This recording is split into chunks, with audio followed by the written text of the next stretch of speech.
Green Show, special one. This is an emergency pod. It is 6:15 p.m. live from my hotel room in beautiful Memphis, Tennessee. Dubs just got a win, and I know that's why everyone is here, because y'all are looking for my breakdown on the game and what I saw, right? No, you're here to listen. You want to hear my thoughts and my take on the infamous Draymond Green ejection from game 1 of round 2. And to be honest with you, I think my take on it may be a little different than your take, or not. But there will be, for all of our listeners, our great listeners who's been tuned in all year, incredible supporters who we appreciate, there will still be the Draymond Green Show where we really discuss game 1 of the Dubs versus the Grizzlies, where we really dive into game 1 of the Celtics versus the Bucks, and the Bucks are up 1-0. We'll also talk about my projections and what I think of the other series, which is the Phoenix Suns versus the Dallas Mavericks, and which is Miami Heat versus the Philadelphia 76ers. But before we go to that later in the week, let's talk about the ejection and my take on it.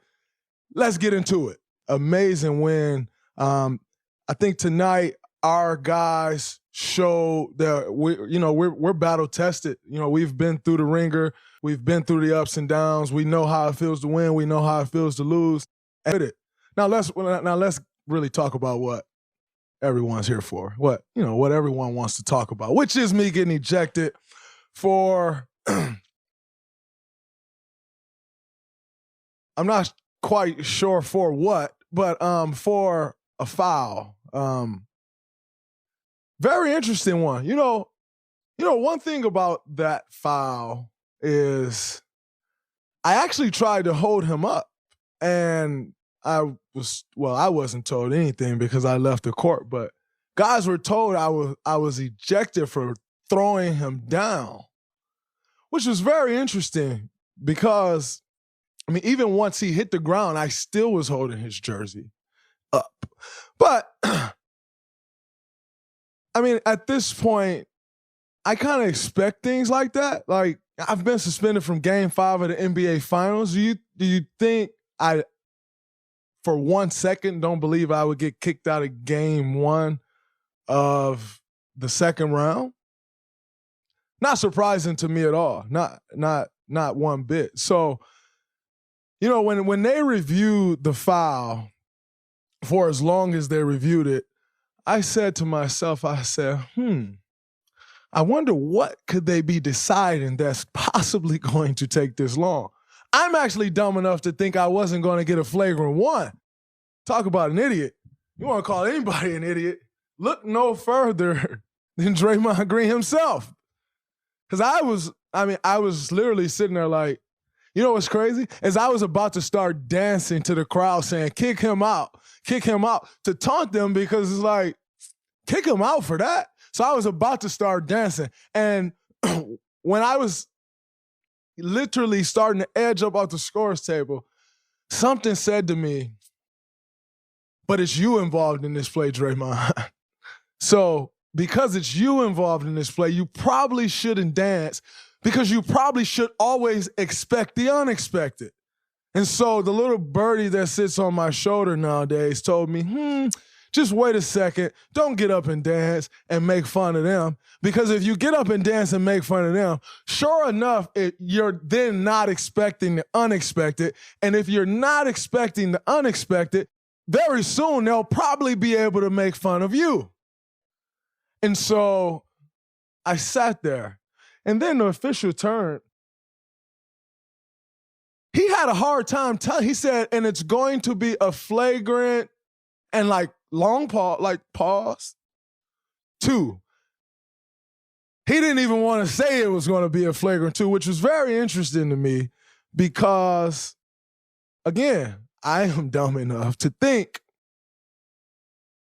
that it would not even be a flagrant 1.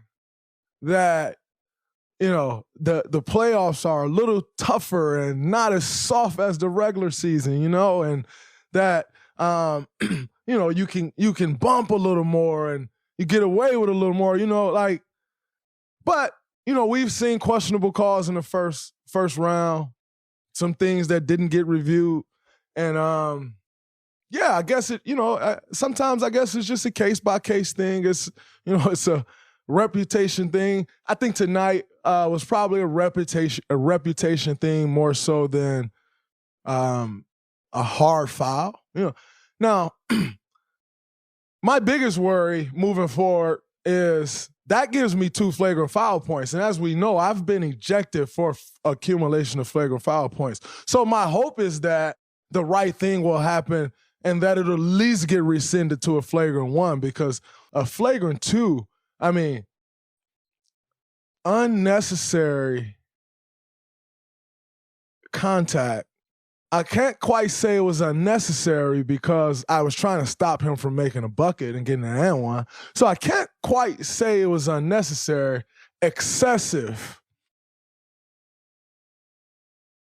I didn't even really make contact with the guy's body, so excessive would be a bit extreme. If a guy is flying off of one leg, then maybe you say, all right, he was in an unsafe position and, he couldn't protect himself. Flagrant 2. A guy jumping off 2 feet straight up and down, who then sells a foul and dives to the floor. Can't quite say he was in an unsafe position. So I guess me trying to explain this flagrant foul to you, your guess is just as good as mine. Because by definition, if we go through the definition of a flagrant 2 foul, I'm not sure that play would quite be the definition of a flagrant foul. I'm not sure it would meet that criteria. So, in this one, I always say, so many people talk about basketball and they don't really know basketball. And, I study basketball daily for hours and hours and hours, and Joe Blow thinks he knows basketball as good as me because he watches NBA games. I always speak on that.